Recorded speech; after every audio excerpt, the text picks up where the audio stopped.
ಎಲ್ಲ ಆತ್ಮೀಯ ವಿದ್ಯಾರ್ಥಿಗಳನ್ನ ಪ್ರಚಲಿತ ಘಟನೆಗಳ ತರಗತಿಗೆ ತಮ್ಮೆಲ್ಲರನ್ನ ಸ್ವಾಗತವನ್ನ ಮಾಡುತ್ತಾ, ಆತ್ಮೀಯ ವಿದ್ಯಾರ್ಥಿಗಳೇ, ಇವತ್ತಿನ ತರಗತಿಯಲ್ಲಿ 11 ಮತ್ತು 12 ಈ 2 ದಿನಗಳ ಪ್ರಚಲಿತ ಘಟನೆಗಳನ್ನ ಬಹು ಆಯ್ಕೆ ರೂಪದಲ್ಲಿ ಇವತ್ತಿನ ಅವಧಿಯಲ್ಲಿ ನಿಮಗೆ ತಿಳಿಸುವಂತ ಕೆಲಸವನ್ನ ಮಾಡ್ತೇನೆ.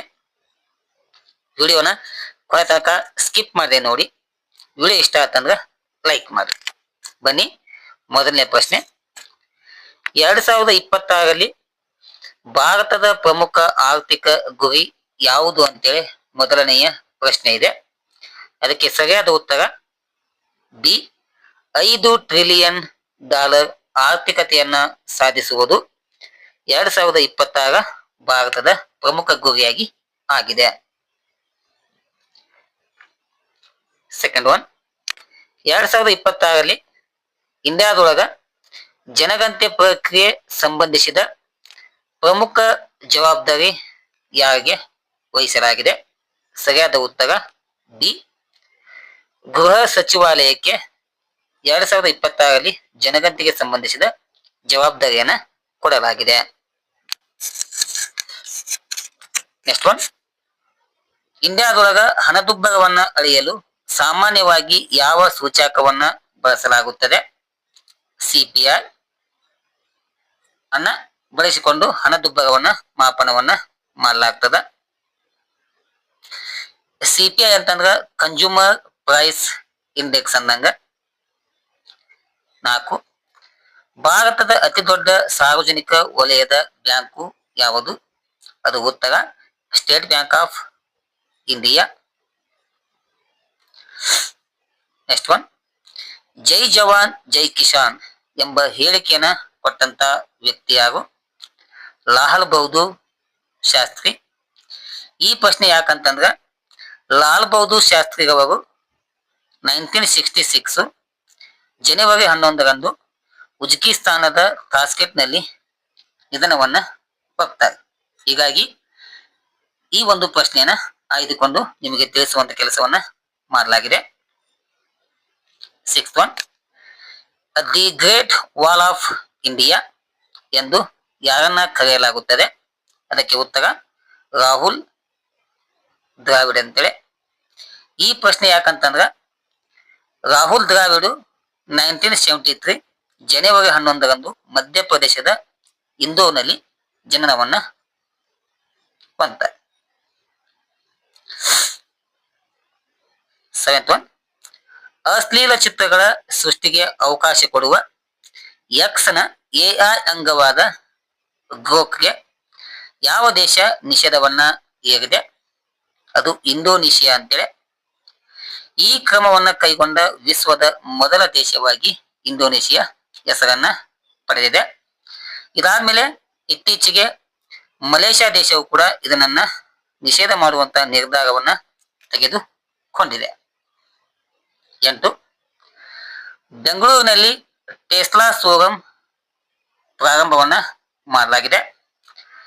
ಜಗತ್ತಿನ ಶ್ರೀಮಂತ ಉದ್ಯಮಿ ಎಲಾನ್ ಮಸ್ಕ್ ಒಡೆತನದ ಟೆಸ್ಲಾ ಕಂಪನಿ ಬೆಂಗಳೂರಿನಲ್ಲಿ ಶೀಘ್ರವೇ ತನ್ನ ಮೊದಲ ಕಾರು ಶೋರೂಮ್ ಅನ್ನ ಆರಂಭವನ್ನ ಮಾಡುತ್ತಿದೆ. ಈ ಕಂಪನಿಯು ಮುಂಬೈ, ದೆಹಲಿ ಮತ್ತು ಗುರುಗ್ರಾಮದಲ್ಲಿ ತನ್ನ ಶೋರೂಮ್ ಅನ್ನ ಓಪನ್ ಮಾಡಿದೆ. ಈ ಬೆಂಗಳೂರಿನಲ್ಲಿ ಓಪನ್ ಮಾಡುವುದು ಇದು 4ನೆಯ ಒಂದು ಶೋರೂಮ್ ಆಗಿ ಹೆಸರನ್ನ ಪಡೆದುಕೊಂಡಿದೆ. ಈ ಟೆಸ್ಲಾ ಕಂಪನಿಯು 2024 ಡಿಸೆಂಬರ್ನಲ್ಲಿ ಭಾರತಕ್ಕೆ ಮುಂಬೈ ಮೂಲಕ ಪ್ರವೇಶವನ್ನ ಪಡೆದುಕೊಂಡಿದೆ. 9, order of the Star of Italy ಪ್ರಶಸ್ತಿಯನ್ನ ಪಡೆದುಕೊಂಡಂತ ವ್ಯಕ್ತಿ ಯಾರು? ಇದು ಇಟಲಿ ದೇಶದ ಅತ್ಯುನ್ನತ ನಾಗರಿಕ ಪ್ರಶಸ್ತಿ ಆಗಿದೆ. ಈ ಪ್ರಶಸ್ತಿಯನ್ನ ಶ್ರೀನಿವಾಸನ್ ಡೆಂಪೋ ರವರು ಪಡೆದುಕೊಂಡಿದ್ದಾರೆ. ಇವರು ಗೋವಾ ಮೂಲದ ಕೈಗಾರಿಕಾ ಉದ್ಯಮಿ ಆಗಿದ್ದು, ಈ ಒಂದು ಪ್ರಶಸ್ತಿಯು ಇಟಲಿ ದೇಶದ ಗೌರವಾನ್ವಿತ ನಾಗರಿಕ ಪ್ರಶಸ್ತಿ ಆಗಿದೆ. 10, ಮೇಘಾಲಯದ ಮೊದಲ ಮಹಿಳಾ ಮುಖ್ಯ ನ್ಯಾಯಮೂರ್ತಿಯಾಗಿ ಯಾರು ನೇಮಕ ಆಗಿದ್ದಾರೆ? ನ್ಯಾಯಮೂರ್ತಿ ರೇವಂತಿ ಮೋಹಿತೆ ದೇರೆ ಅಂತೇಳಿ. ಇವರು ಮೇಘಾಲಯ ಹೈಕೋರ್ಟಿನ ಮೊದಲ ಮುಖ್ಯ ಮಹಿಳಾ ನ್ಯಾಯಮೂರ್ತಿಯಾಗಿ ನೇಮಕ ಆಗಿದ್ದಾರೆ. ಸಂವಿಧಾನದ 217ನೆಯ ವಿಧಿಯ ಅಡಿಯಲ್ಲಿ ರಾಷ್ಟ್ರಪತಿಗಳು ಹೈಕೋರ್ಟಿನ ನ್ಯಾಯಾಧೀಶರನ್ನ ನೇಮಕವನ್ನ ಮಾಡ್ತಾರ. ಗೋವಾಹಟ್ಟಿ ಹೈಕೋರ್ಟ್ನಿಂದ ಬೇರ್ಪಟ್ಟ ನಂತರ 2013ರಲ್ಲಿ ಮೇಘಾಲಯ ಹೈಕೋರ್ಟ್ ಅನ್ನ ಸ್ಥಾಪನೆಯನ್ನ ಮಾಡಲಾಯಿತು. ಯಾವಾಗ? 2013. ಆವಾಗಿನಿಂದ ಇಲ್ಲಿ ತನಕ ಈ ಒಂದು ಹೈಕೋರ್ಟ್ಗೆ ಮೊದಲ ಮಹಿಳಾ ಮುಖ್ಯ ನ್ಯಾಯಮೂರ್ತಿಯಾಗಿ ರೇವಂತಿ ರವರು ನೇಮಕರಾಗಿದ್ದಾರೆ. 11. 47ನೆಯ ರಾಷ್ಟ್ರೀಯ ಜೂನಿಯರ್ ಬಾಲಕರ ಹ್ಯಾಂಡ್ಬಾಲ್ ಚಾಂಪಿಯನ್ಶಿಪ್ ಎಲ್ಲಿ ನಡೆಯುತ್ತಿದೆ? ಅದು ನವದೆಹಲಿಯಲ್ಲಿ ನಡೆಯುತ್ತಿದೆ. ಈ ಒಂದು ಚಾಂಪಿಯನ್ಶಿಪ್ ಅನ್ನ ದೆಹಲಿಯ ಮುಖ್ಯಮಂತ್ರಿ ರೇಖಾ ಗುಪ್ತಾ ಉದ್ಘಾಟನೆಯನ್ನ ಮಾಡಿದ್ದಾರೆ. 12. ಸೇಲಂ ಜಂಕ್ಷನ್ ಅಥವಾ ವಿಮಾನ ನಿಲ್ದಾಣಕ್ಕೆ TM ಕಲಿಯನನ್ ರವರ ಹೆಸರನ್ನ ಇಡಲು ಆಗ್ರಹವನ್ನ ಮಾಡಲಾಗಿದೆ. ಪ್ರಶ್ನೆ ಸಂಖ್ಯೆ 13. ನ್ಯೂ ಸೌತ್ ವೇಲ್ಸ್ನ ವರ್ಷದ ವಿಜ್ಞಾನಿ ಪ್ರಶಸ್ತಿಯನ್ನ ಪಡೆದುಕೊಂಡವರು ಯಾರು? ನಳಿನಿ ಜೋಶಿ ಅಂತೇಳಿ.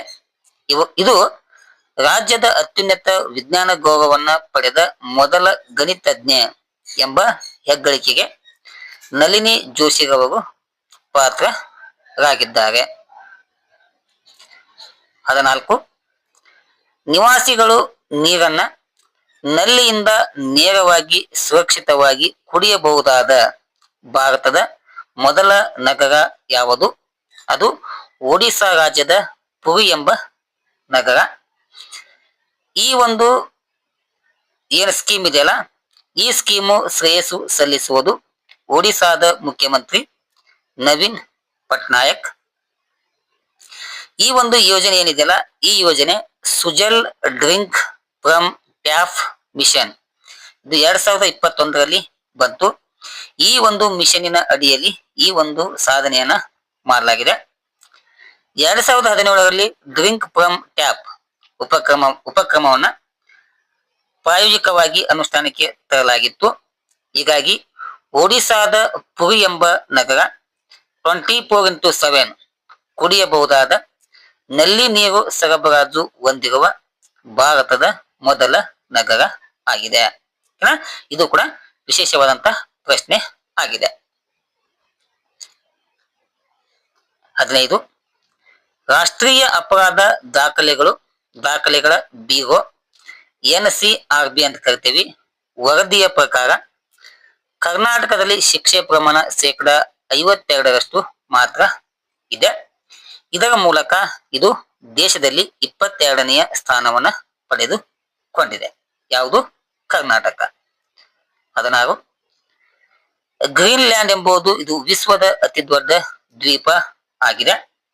ಯಾಕೆ ಈ ಪ್ರಶ್ನೆ ನಾವು ತೆಗೆದುಕೊಂಡೇವೆ ಅಂತಂದ್ರೆ, ಅಮೆರಿಕ ಅಧ್ಯಕ್ಷ ಡೊನಾಲ್ಡ್ ಟ್ರಂಪ್ ಇತ್ತೀಚೆಗೆ ಈ ಗ್ರೀನ್ಲ್ಯಾಂಡ್ ಅನ್ನ ವಶಪಡಿಸಿಕೊಳ್ಳಲು ಶತಪ್ರಯತ್ನವನ್ನ ಮಾಡುತ್ತಿದ್ದಾನೆ. ಹೀಗಾಗಿ ಈ ಗ್ರೀನ್ಲ್ಯಾಂಡ್ ಎಂಬುದು ವಿಶ್ವದ ಅತಿ ದೊಡ್ಡ ದ್ವೀಪ ಆಗಿದೆ. 17. ಮಹಿಳಾ ಸುರಕ್ಷತೆಯಲ್ಲಿ ಬೆಂಗಳೂರು ನಗರ ಪ್ರಥಮ ಸ್ಥಾನವನ್ನ ಪಡೆದುಕೊಂಡಿದೆ. ಇಲ್ಲಿ ಪ್ರಮಾಣ 52.23 ಪ್ರಮಾಣವನ್ನ ಒಳಗೊಂಡಿದೆ. 2ನೇ ಸ್ಥಾನವನ್ನ ತಮಿಳುನಾಡು, 3ನೇ ಸ್ಥಾನವನ್ನ ಮಹಾರಾಷ್ಟ್ರ, 4 ತೆಲಂಗಾಣ, 5 ಮುಂಬೈ ಒಳಗೊಂಡಿದೆ. ಓಕೆನಾ? ಎಷ್ಟು? ಫಸ್ಟ್ ಒಂದು ಕರ್ನಾಟಕ, ತಮಿಳುನಾಡು, ಮಹಾರಾಷ್ಟ್ರ, ತೆಲಂಗಾಣ ಮತ್ತು ಮಹಾರಾಷ್ಟ್ರ. ಇವು ಪ್ರಮುಖ 5 ಮಹಿಳೆಯರ ಸುರಕ್ಷತೆಯಲ್ಲಿ ಹೊಂದಿರುವಂತಹ ಸ್ಥಾನಗಳು ಆಗಿವೆ. ನೋಡ್ರಿ, ಇಲ್ಲಿ ಬೆಂಗಳೂರು, ಚೆನ್ನೈ, ಪುಣೆ, ಹೈದರಾಬಾದ್ ಮತ್ತು ಮುಂಬೈ ಇವು ನಗರ. 18. ರಾಜ್ಯದಲ್ಲಿ ಏಕೈಕ ಬೈಲ್ ಲಿಪಿ ಗ್ರಂಥಾಲಯ ಎಲ್ಲಿ ಕಂಡು ಬರುತ್ತದೆ? ಇದು ಕಲಬುರ್ಗಿಯ ಕೇಂದ್ರೀಯ ವಿಶ್ವವಿದ್ಯಾಲಯದಲ್ಲಿ ರಾಜ್ಯದ ಏಕೈಕ ಬೈಲ್ ಲಿಪಿ ಗ್ರಂಥಾಲಯವನ್ನ ಸ್ಥಾಪನೆಯನ್ನ ಮಾಡಲಾಗಿದೆ. 19. ರಾಷ್ಟ್ರೀಯ ಮಾನವ ಕಳ್ಳ ಸಾಗಣೆ ಜಾಗೃತಿ ದಿನವನ್ನ ಜನವರಿ 11ರಂದು ಆಚರಣೆಯನ್ನ ಮಾಡಲಾಗ್ತದ. 20 2023 ಪ್ರತಿಷ್ಠಿತ ಲಿಂಗ ಸಮಾನತೆ ಪ್ರತಿಪಾದಕ ಪ್ರಶಸ್ತಿಯನ್ನ ಗೆದ್ದುಕೊಂಡವರು ಯಾರು? ಭಾರತದ ಮೇಜರ್ ರಾಧಿಕಾ ಸೇನ್ ಅಂತೇಳಿ. ಈ ಒಂದು ಅವಾರ್ಡನ್ನ ವಿಶ್ವಸಂಸ್ಥೆ ಕೊಡುತ್ತದೆ. ಯಾವ ಸಂಸ್ಥೆ? ವಿಶ್ವಸಂಸ್ಥೆ ಲಿಂಗ ಸಮಾನತೆ ಪ್ರತಿಪಾದಕ ಪ್ರಶಸ್ತಿಯನ್ನ ಕೊಡ್ತದ. ಈ ಪ್ರಶಸ್ತಿಯನ್ನ ಭಾರತದ ಮೇಜರ್ ಆದಂತ ರಾಧಿಕಾ ಸೇನ್ ಅವರು ಪಡೆದುಕೊಂಡಿದ್ದಾರೆ. ಇಷ್ಟು ವಿದ್ಯಾರ್ಥಿಗಳೇ 11ನೇ ದಿನಾಂಕದ ಪ್ರಮುಖ ಪ್ರಚಲಿತ ಘಟನೆಗಳು ಆಗಿವೆ. ಈಗ 12ನೇ ದಿನಾಂಕದ ಪ್ರಚಲಿತ ಘಟನೆಗಳನ್ನ ಚರ್ಚೆಯನ್ನ ಮಾಡೋಣ. ರಾಷ್ಟ್ರೀಯ ಯುವ ದಿನವನ್ನ ಯಾವ ದಿನ ಆಚರಣೆ ಮಾಡಲಾಗ್ತದೆ? ಇದು ಜನವರಿ 12. ಯಾಕಂತಂದ್ರೆ ಈ ಜನವರಿ 12ರಂದು 1984ರಲ್ಲಿ ಭಾರತ ಸರ್ಕಾರ ರಾಷ್ಟ್ರೀಯ ದಿನವೆಂದು ಘೋಷಣೆಯನ್ನ ಮಾಡ್ತದ.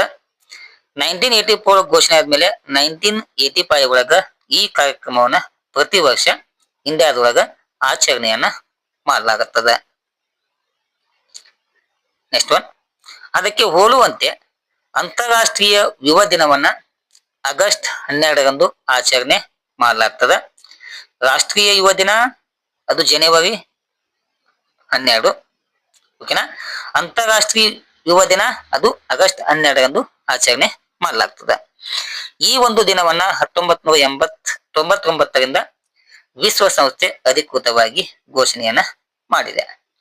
ನೆಕ್ಸ್ಟ್ ಒನ್, 2026ರಲ್ಲಿ ರಾಷ್ಟ್ರೀಯ ಯುವ ದಿನದ ನ್ಯಾಷನಲ್ ಯೂತ್ ಡೇನ ಪ್ರಮುಖ ಧ್ಯೇಯ ವಾಕ್ಯ ಏನು?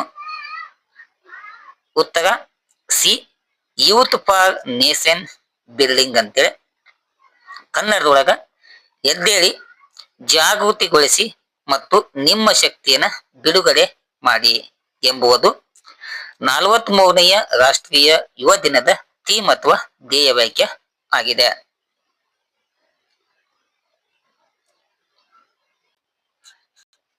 ನೆಕ್ಸ್ಟ್ ಒನ್, ಇಸ್ರೋ ಜನವರಿ 12, 2026ರಂದು ಉಡಾವಣೆ ಮಾಡಿದ PSLV C62 ಮಿಷನ್ ಯಾವ ಉಪಗ್ರಹವನ್ನ ಹೊತ್ತುಕೊಂಡು ಹೋಗಿದೆ? ಅದಕ್ಕೆ ಉತ್ತರ EOS-N1 ಅಂದ್ರೆ ಭೂ ವೀಕ್ಷಣಾ ಉಪಗ್ರಹವನ್ನ ಹೊತ್ತುಕೊಂಡು ಹೋಗಿದೆ. ಥರ್ಡ್ ಒನ್, ಆಕಾಶ ಏರ್ ಇತ್ತೀಚೆಗೆ ಯಾವ ಅಂತಾರಾಷ್ಟ್ರೀಯ ಸಂಸ್ಥೆಯ ಸದಸ್ಯತ್ವವನ್ನ ಪಡೆದುಕೊಂಡಿದೆ? ಅದಕ್ಕೆ ಉತ್ತರ IATA ಅಂತೇಳಿ. ಅಂದ್ರೆ ಇಂಟರ್ನ್ಯಾಷನಲ್ ಏರ್ ಟ್ರಾನ್ಸ್ಪೋರ್ಟ್ ಅಸೋಸಿಯೇಟ್. ಸದಸ್ಯತ್ವ ಪಡೆದ ಭಾರತದ 5ನೆಯ ವಿಮಾನಯಾನ ಸಂಸ್ಥೆ ಆಕಾಶ ಏರ್ ಆಗಿದೆ. 4, 2025 ಮತ್ತು 26ರಲ್ಲಿ ಭಾರಿ ಪ್ರತಿಭಟನೆಗಳು ನಡೆಯುತ್ತಿರುವ ದೇಶ ಯಾವುದು? ಅದಕ್ಕೆ ಉತ್ತರ ಯಾವುದು? ಇರಾನ್ ದೇಶ.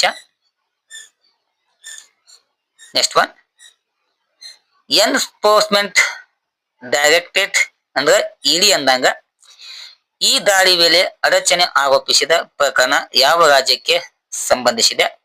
ಅದಕ್ಕೆ ಉತ್ತರ ಪಶ್ಚಿಮ ಬಂಗಾಳ.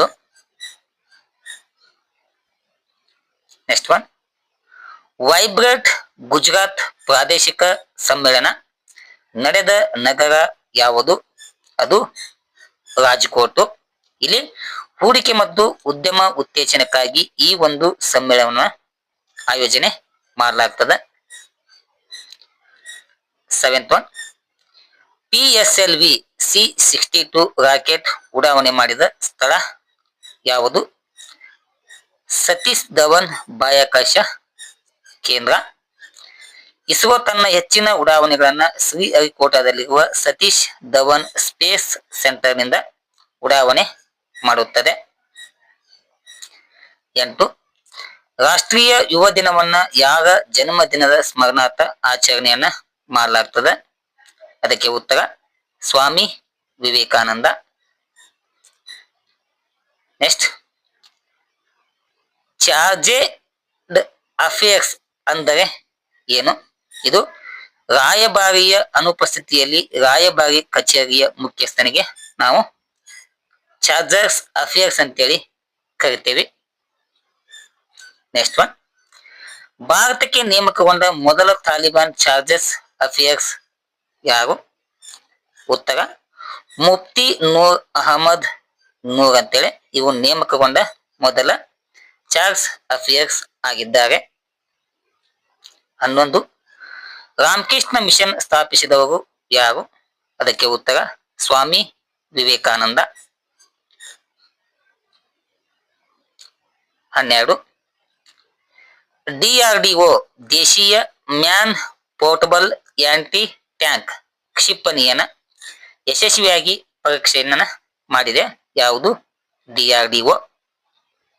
13, ವಿಶ್ವಸಂಸ್ಥೆಯ ಅಂಗಸಂಸ್ಥೆ ಆಹಾರ ಮತ್ತು ಕೃಷಿ ಸಂಸ್ಥೆ 2026ನ ಅಂತಾರಾಷ್ಟ್ರೀಯ ರೈತ ಮಹಿಳೆಯ ವರ್ಷವೆಂದು ಘೋಷಣೆಯನ್ನ ಮಾಡಿದೆ. ಈ ವರ್ಷ ನಾವು ಸಬಲ ಮಹಿಳೆಯರು ಮತ್ತು ಆಹಾರ ಕೃಷಿ ವ್ಯವಸ್ಥೆಯ ಪರಿವರ್ತನೆ ಎಂಬ ಧ್ಯೇಯ ವಾಕ್ಯವನ್ನ ಇಟ್ಕೊಂಡು ಈ ವರ್ಷವನ್ನ ಅಂತಾರಾಷ್ಟ್ರೀಯ ರೈತ ಮಹಿಳೆಯ ವರ್ಷ ಎಂದು ಘೋಷಣೆಯನ್ನ ಮಾಡಲಾಗಿದೆ. ನೆಕ್ಸ್ಟ್ ಒನ್, ಅಂತಾರಾಷ್ಟ್ರೀಯ ಏಕದಿನ ಪಂದ್ಯಗಳಲ್ಲಿ ಗರಿಷ್ಠ ರನ್ ಅನ್ನ ಬಾರಿಸಿದ ಪಟ್ಟಿಯಲ್ಲಿ ಸಚಿನ್ ತೆಂಡೂಲ್ಕರ್ ಮೊದಲ ಸ್ಥಾನವನ್ನ ಪಡೆದುಕೊಂಡಿದ್ದಾರೆ. ಇವರು 664 ಪಂದ್ಯಗಳನ್ನ ಆಡಿ 34,357 ರನ್ ಅನ್ನ ಬಾರಿಸಿದ್ದಾರೆ. ಕೊಹ್ಲಿ 2ನೇ ಸ್ಥಾನಕ್ಕೆ ಬಂದಿದ್ದಾರೆ. ಮೊದಲಿಗೆ 2ನೇ ಸ್ಥಾನಕ್ಕೆ ಕುಮಾರ್ ಸಂಗಕ್ಕರ್ ಇದ್ರು. ಮೊನ್ನೆ ಮ್ಯಾಚ್ ಅಲ್ಲಿ 93 ರನ್ ಅನ್ನ ಏನು ಬಾರಿಸಿದ್ರಲ್ಲ ಅವಾಗ ಕುಮಾರ್ ಸಂಗಕ್ಕರ್ನ ಹಿಂದಿಕ್ಕಿ ಈಗ ಕೊಹ್ಲಿ 2ನೇ ಸ್ಥಾನಕ್ಕೆ ಬಂದಿದ್ದಾರೆ. ಇವರು 557 ಪಂದ್ಯಗಳನ್ನ ಆಡಿ 28,068 ರನ್ಗಳನ್ನ ಬಾರಿಸಿ 2ನೇ ಸ್ಥಾನಕ್ಕೆ ವಿರಾಟ್ ಕೊಹ್ಲಿ ಬಂದಿದ್ದಾರೆ. ಇನ್ನು 3ನೇ ಸ್ಥಾನ ಕುಮಾರ್ ಸಂಗಕ್ಕರ್, ರಿಕ್ಕಿ ಪಾಂಟಿಂಗ್ 4ನೇ ಸ್ಥಾನ, ಜಯವರ್ಧನ್ 5ನೇ ಸ್ಥಾನದಲ್ಲಿ ಇದ್ದಾರೆ. ಇವರು ಅಂತಾರಾಷ್ಟ್ರೀಯ ಏಕದಿನ ಪಂದ್ಯಗಳಲ್ಲಿ ಅತಿ ಹೆಚ್ಚು ರನ್ ಅನ್ನ ಬಾರಿಸಂತ ಟಾಪ್ 5 ಕ್ರಿಕೆಟಿಗರು ಆಗಿದ್ದಾರೆ. ನೆಕ್ಸ್ಟ್ ಒನ್, ಏಕದಿನ ಭಾರತದಲ್ಲಿ ಭಾರತ ಪರ 309ನೇ ಪಂದ್ಯವನ್ನ ಆಡಿದವರು ವಿರಾಟ್ ಕೊಹ್ಲಿ. ಇದು ದೇಶದ ಪರ 5ನೆಯ ಗರಿಷ್ಠ ಆಟಗಾರ ಎಂಬ ಹೆಗ್ಗಳಿಕೆಗೆ ಹೊಂದಿದ್ದಾರೆ. 463 ಪಂದ್ಯಗಳನ್ನ ಆಡಿದಂತಹ ಸಚಿನ್ ತೆಂಡೂಲ್ಕರ್ ಮೊದಲ ಸ್ಥಾನದಲ್ಲಿ ಇದ್ದಾರೆ. ಇನ್ನ 308 ಪಂದ್ಯಗಳನ್ನ ಆಡಿರುವಂತ ಸೌರವ್ ಗಂಗೂಲಿ ಏನಿದ್ರಲ್ಲ, ಈಗ ಕೊಹ್ಲಿ 309 ಪಂದ್ಯವನ್ನ ಆಡಿ ಕೊಹ್ಲಿ ಎಷ್ಟನೇ ಸ್ಥಾನಕ್ಕೆ ಬಂದಿದ್ದಾರೆ? 5ನೇ ಸ್ಥಾನಕ್ಕೆ ಬಂದು ಸೌರವ್ ಗಂಗೂಲಿ 6ನೇ ಸ್ಥಾನಕ್ಕೆ ಜಿಗಿತವನ್ನ ಸಾಧಿಸಿದ್ದಾರೆ. ಇವರು ನಂಬರ್ 1, MS ಧೋನಿ ನಂಬರ್ 2 2ನೇ ಸ್ಥಾನ, ರಾಹುಲ್ ದ್ರಾವಿಡ್ 3ನೇ ಸ್ಥಾನವನ್ನ ಪಡೆದುಕೊಂಡಿದ್ದಾರೆ. ಇನ್ನ ಮೊಹಮ್ಮದ್ ಅಜರುದ್ದೀನ್ ಇವರು 4ನೇ ಸ್ಥಾನ, ವಿರಾಟ್ ಕೊಹ್ಲಿ 5ನೇ ಸ್ಥಾನ, ಸೌರವ್ ಗಂಗೂಲಿ 6ನೇ ಸ್ಥಾನವನ್ನ ಪಡೆದುಕೊಂಡಿದ್ದಾರೆ. ಇದು ಭಾರತದ ಪರ ಅತಿ ಹೆಚ್ಚು ಏಕದಿನ ಪಂದ್ಯಗಳನ್ನ ಆಡಿರುವಂತಹ ಪಟ್ಟಿಯಲ್ಲಿ ಸೌರವ್ ಗಂಗೂಲಿಯನ್ನ ಹಿಂದಿಕ್ಕಿ ವಿರಾಟ್ ಕೊಹ್ಲಿ 5ನೇ ಸ್ಥಾನವನ್ನ ಪಡೆದುಕೊಂಡಿದ್ದಾರೆ.